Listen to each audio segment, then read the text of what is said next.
It's the Bluegill Showdown.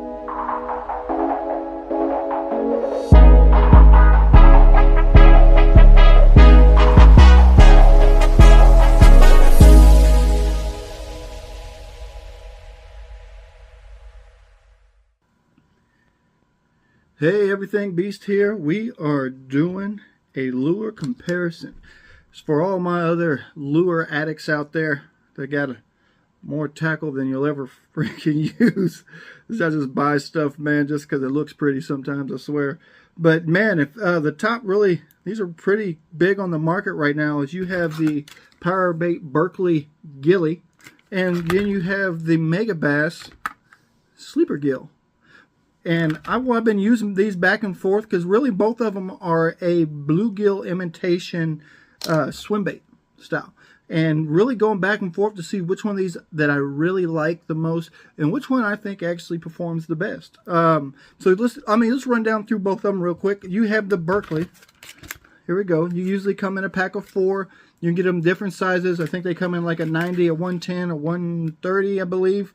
This here is being, I believe, the 90 series. There you go. Which is your typical, you know, kind of smaller bait fish size. It is pretty much a soft plastic bluegill imitation. It's got some really good features. If you look at it, it's like they call it like a 3D HD type of, I don't know, print technology, whatever you want to call it, true HD coloring, pretty much meaning it like really, you know, replicates the bluegill. And it's got a pretty much like a segmented body back here, which kind of helps with the waving motion. The tail on it isn't your typical paddle tail. It's more of, if you can see that, there you go. It's kind of a plus, kind of a cross design. You do have, you know, your different side fins, like these ones here. You got these little fins here kind of help with the kicking motion. You've got different side fins there to kind of help with the balancing. And I mean, it's a pretty good little bait. It is a power bait, so you do have the different flavoring and you know, what do you call it, taste, or you know, smell, the things that are built into it, that they build into the plastics. And it's a pretty good bait. They're kind of hard to find. If you try to get a hold of one, man, especially this one, this is your pumpkin seed, which is a really popular for a bluegill bait. It's going to be kind of hard to find. You're going to have to look around there, and sometimes you might have to pay a little bit more than retail, but it's pretty good. On the other hand, we have the Megabass. This is the Sleeper Gill, which is the same thing. This is more of a traditional type swim bait. It's kind of similar to their other swim bait, which was the Dark Sleeper. There you go, which kind of, I guess you would kind of replicate like a, you know, a bottom sucker fish. And these are really good, and they're weighted in the front so that when they come down, they'll kind of nose down and then come back up and then nose down. You can kind of jig them, you can swim them.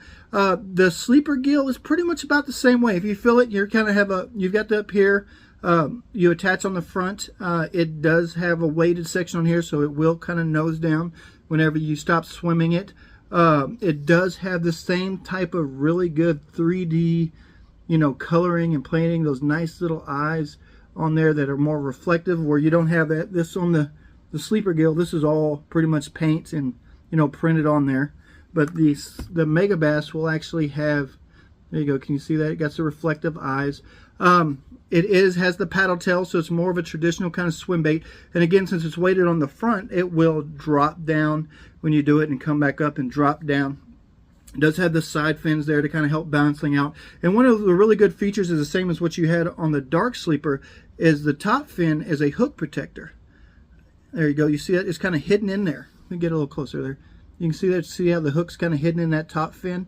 And you wouldn't think, oh man, that's not really going to do much. It actually does. If you've seen any of my other videos, the local little pond that I fish in has a lot of moss, a lot of grass, and I can pull that through there really well and kind of shake it off and throw it back in there, not having a lot of issues. So now, let's compare the two. Which do I like the best?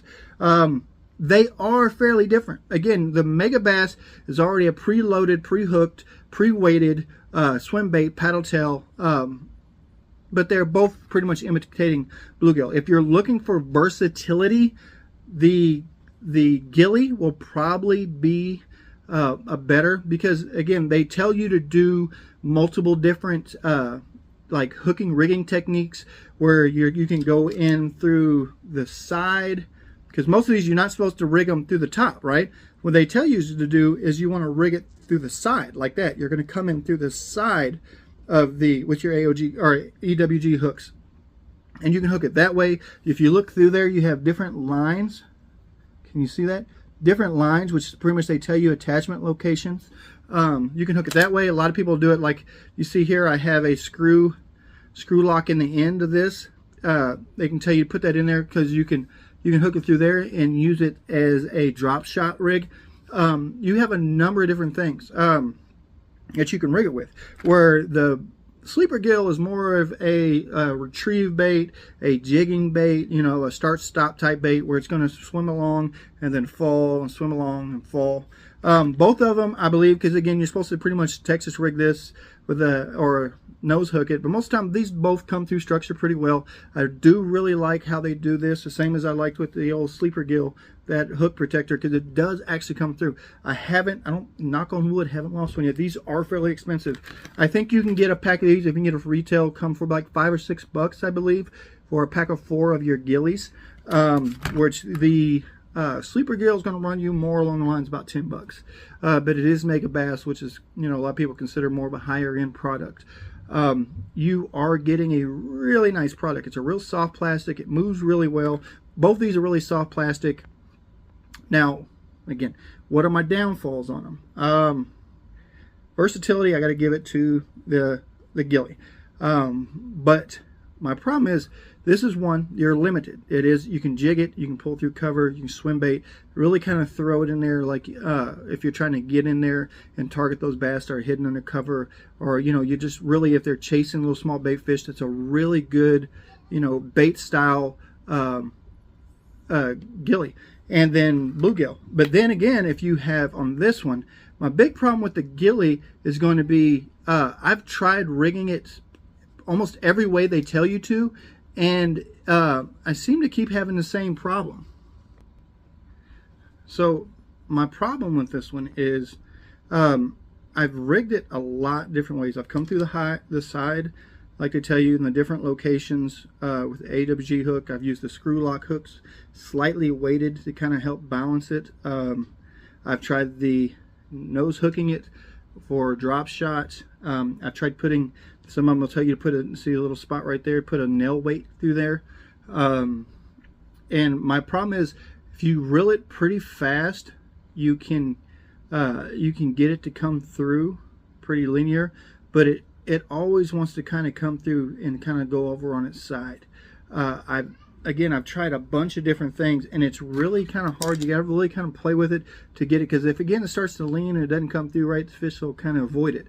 So, but if you can get it going, man, it does really well. The body is segmented, so you get a really good full body waving action. It does really, really well. I'm not knocking the bait.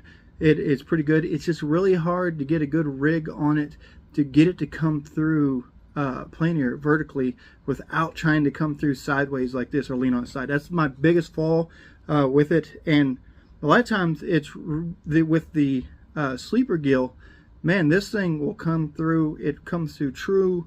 I hardly ever have any instances where it leans over on its side. I can pull it through cover. I can you know, pull it over the top of things. And so it's really good, but again, it's going to be more expensive, and you're kind of limited to your hooking range. I really got this. I was getting the drop shot because I was really kind of wanting to get it and try that drop shot. But when you're going drop shot, it's really hard because it was just kind of laying over like that. So you're kind of just flopping it. So again, I know a lot of people really love these, but I know a lot of people are having the same kind of issue. It's really hard to get to run true, but it is a really good bait. Okay, so if I could pick just one, and I could buy just one, or I only had to take one out on the boat or on the kayak, which would it be? Honestly, if y'all watch some other videos, I'm more of like the stress-free, more worry-free type of deal. It'd be the Megabass. I've thrown these both. I've probably caught 6 fish on the Megabass, and I've caught 1 on the Gilly. Again, the Gilly is a really good bait, I think, but it is really hard to get to run true, and so you end up fighting a lot. You know, you have to retrieve it really fast, Where the sleeper gill, I can run it fast, I can run it slow, I can do a stop, retrieve, do everything else. So you stop this one, since there's no weights, even when I put the nail weight in the front, it wants to turn over and kind of go over. Which, you know, that may help, it may not. But if I could go with just one, it's gonna be the Megabass. And again, I'm not partial really to any brand. I'll throw anything, no matter what brand it is, if it's going to work. And I like quality products. Both these are quality products. Again, if you're looking for a soft plastic with a lot of versatility, you can throw a bunch of different ways. The Gilly's probably be your way, but if I'm looking for the best bluegill swim bait one that I can get out of the two, Sleeper Gill is going to be your one. That's my opinion. A lot of other people are going to think different ways, but that is the one I like. I really like the different colors. I like the, you know, the realistic. I like the eyes. I like the way it comes through, even on the pause and fall. A lot of the fish that I catch I've had on the actually on the fall, not on the retrieve, where I let it stop and it'll start swimming down, and they just tear it up. Usually this one is when I've had to like pull it through grass and things like that, and that's where I got my last one. But man, I hope that gets what you need. Again, this is my opinion. I know there's a lot of guys out there that, you know, may think different, but again, I'm not partial to brands, man. I'm partial to quality. So this is going to be the Sleeper Gill for the win for me. But again, man, I hope that gets you what you need, man. Until next time.